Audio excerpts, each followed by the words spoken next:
Good morning students. आज हम पढ़ेंगे राजस्थान की जलवायु के बारे में। राजस्थान की जलवायु के अंतर्गत हम राजस्थान की जलवायु को प्रभावित करने वाले जो विभिन्न कारक हैं उनके ऊपर चर्चा करेंगे। सबसे पहला इसमें पॉइंट है महाद्वीपीयता, यानी समुद्र से कितनी दूरी पर स्थित है और उसका प्रभाव क्या जलवायु पर, किसी भी स्थान विशेष की जलवायु पर क्या प्रभाव होता है।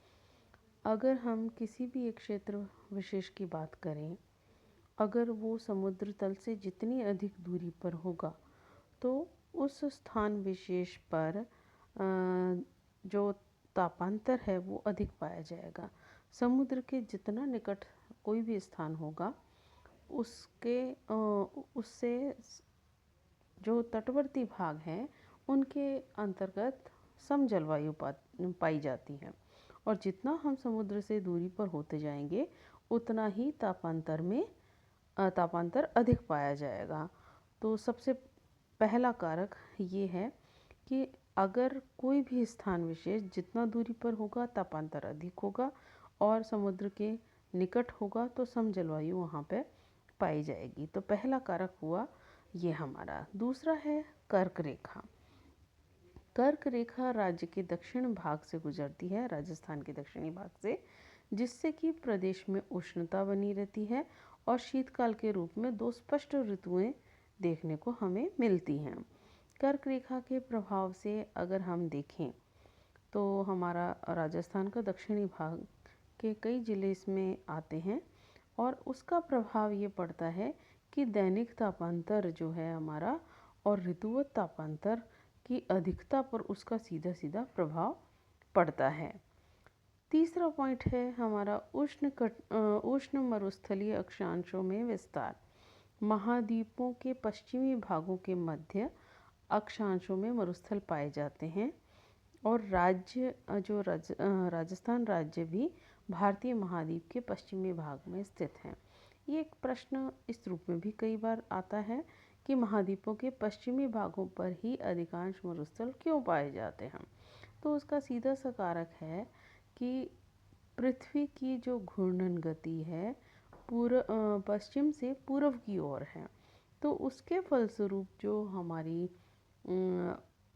हवाएं हैं वो जब घूर्णन गति के फलस्वरूप पश्चिम से पूर्व की ओर घूमती है पृथ्वी, तो पूर्वी भाग तो हमेशा नमी वर्षा के द्वारा प्राप्त नमी उन स्थानों को तो मिलती है, लेकिन पश्चिमी भाग हमारे महाद्वीपों के जो पश्चिमी भाग हैं वे सदैव शुष्क रह जाते हैं, इसलिए महाद्वीपों के पश्चिमी भागों में मरुस्थल पाए जाते हैं। तो ये एक कारक हो गया। और फोर्थ पॉइंट जो है वो है अरावली की दिशा। अगर राजस्थान की बात करें तो अरावली की जो दिशा है वो राजस्थान के दक्षिण पश्चिम से लेकर उत्तर पूर्व में फैली हुई है, और इसका हम कह सकते हैं कि राजस्थान के ऊपर प्रभाव जो है वो कुछ विशेष नहीं पड़ता, क्योंकि ये जो अरावली पर्वत श्रृंखलाएं हैं ये मानसूनी हवाओं के समानांतर हैं, और समानांतर होने के कारण यहाँ राजस्थान में अल्प वर्षा होती है। यदि यह इस रूप में न होकर बल्कि आड़ी होती तो हमारे राजस्थान की दशा जो वर्तमान में है अल्प वर्षा वाला क्षेत्र न होके बल्कि अत्यधिक वर्षा वाला क्षेत्र होता। नेक्स्ट पॉइंट ले लेते हैं हम रेतीली मिट्टी।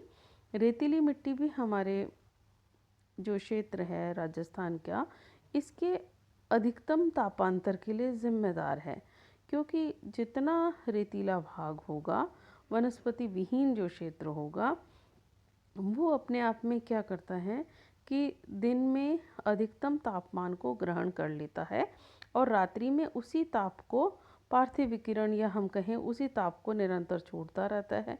तो ऐसी स्थिति में यहाँ पर अधिक और रात्रि में धीरे धीरे वो तापमान कम होने लगता है और फिर वो क्रमशः हम देखते हैं कि मरुस्थलीय भागों के अंतर्गत देर रात तक फिर वो धीरे धीरे ठंडे होने लगते हैं। तो ये जो है अधिकतम तापमान और न्यूनतम तापमान का अंतर जो है उसे ही हम तापांतर कहते हैं। तो वो हमें इस रेतीली मिट्टी के अंतर्गत अधिक पाया जाता है और वो इसके लिए जिम्मेदार है। नेक्स्ट पॉइंट है वनस्पति की कमी। मिट्टी में आर्द्रता की कमी के कारण वनाभाव पाया जाता है। राजस्थान के अंतर्गत वर्षा कम होती है, इसलिए मृदा में आर्द्रता या नमी की कमी है।